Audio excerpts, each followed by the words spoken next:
Selamat malam, kenalkan nama saya Purwo Sudama Putra, NIM 2020 013 0047. Saya akan menjawab tugas 1, konsepsi pengukuran risiko bencana. Soal pertama itu adalah jelaskan apa yang dimaksud dengan bencana dari berbagai sumber yang saudara ketahui.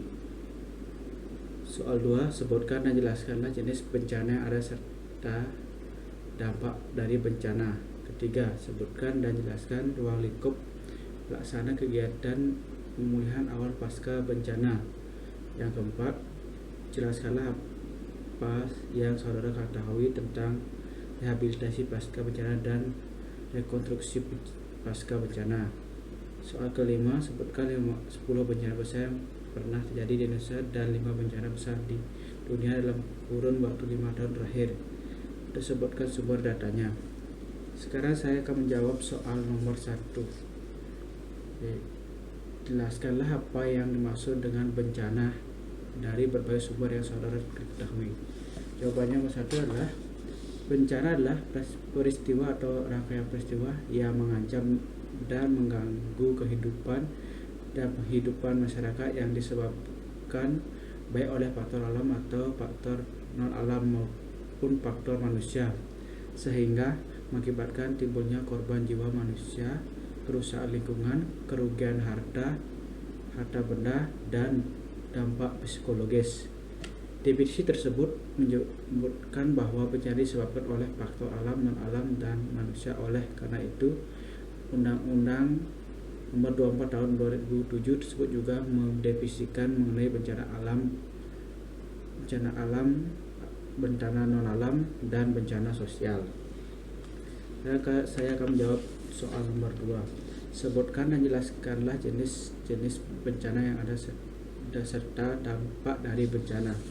Jawaban nomor 2 yaitu 1. Bencana alam. Bencana alam adalah bencana yang diakibatkan oleh peristiwa-peristiwa alam. Contohnya, bencana alam adalah gempa bumi, tsunami, gunung meletus, banjir, angin topan, tanah longsor, dan kekeringan. Yang kedua, bencana non alam. Bencana non alam adalah bencana yang disebabkan oleh peristiwa non alam. Contohnya, bencana alam adalah gagal teknologi, gagal modernisasi, epidemik, dan wabah penyakit. Gagal teknologi merupakan bencana non alam yang diakibatkan kesalahan desain pengoperasian kelalaian dengan sengaja manusia saat menggunakan teknologi.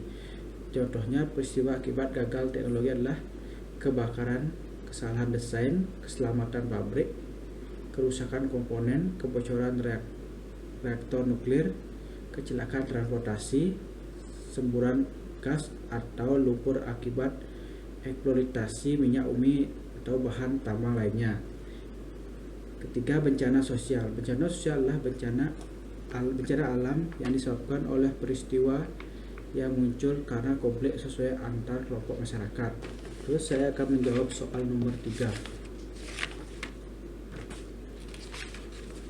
Yaitu sebutkan dan jelaskan ruang lingkup pelaksana kegiatan pemulihan awal pasca bencana.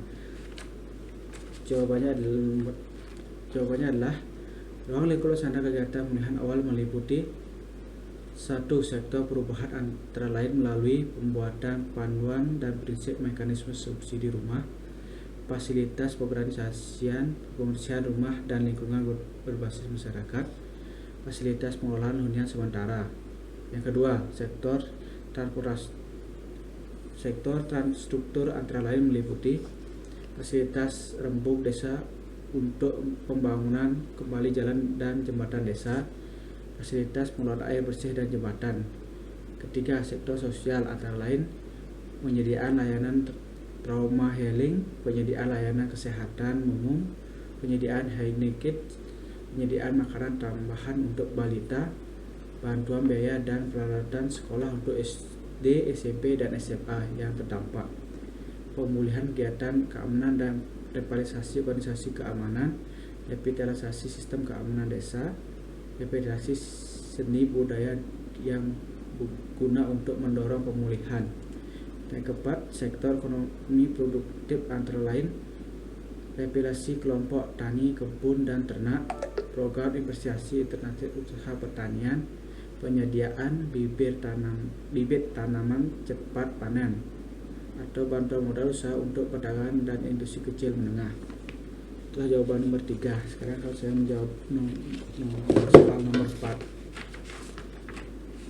Jelaskan apa yang saudara ketahui tentang rehabilitasi pasca bencana dan rekonstruksi pasca bencana.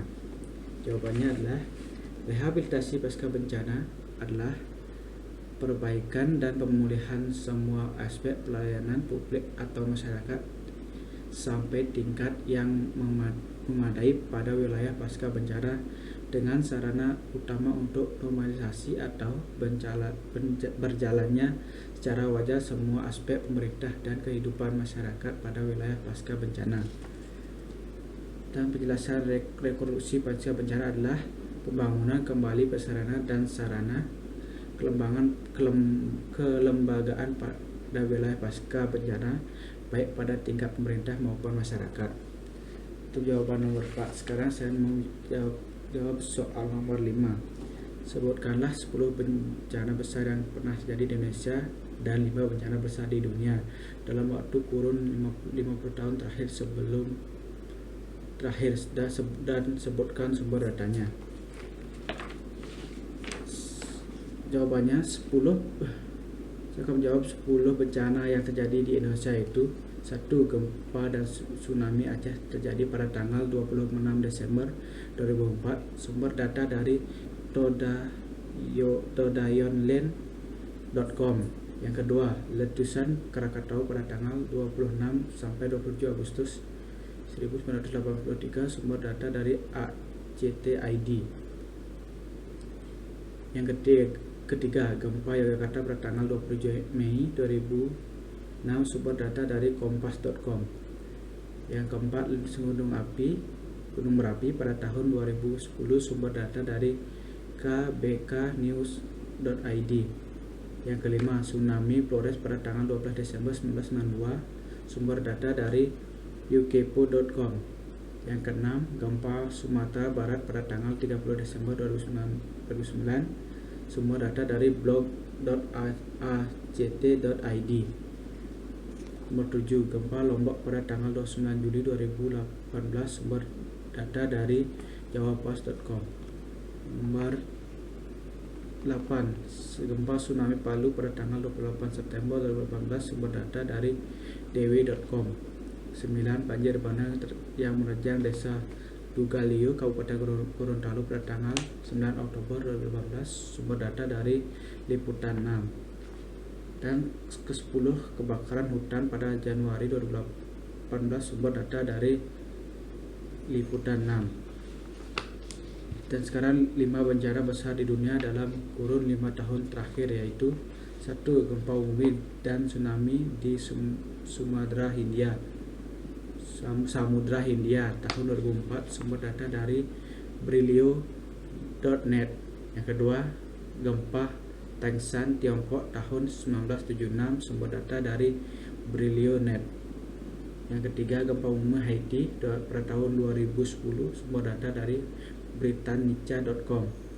Keempat, topan bola di Bangladesh tahun 1970. Sumber data dari Wikipedia.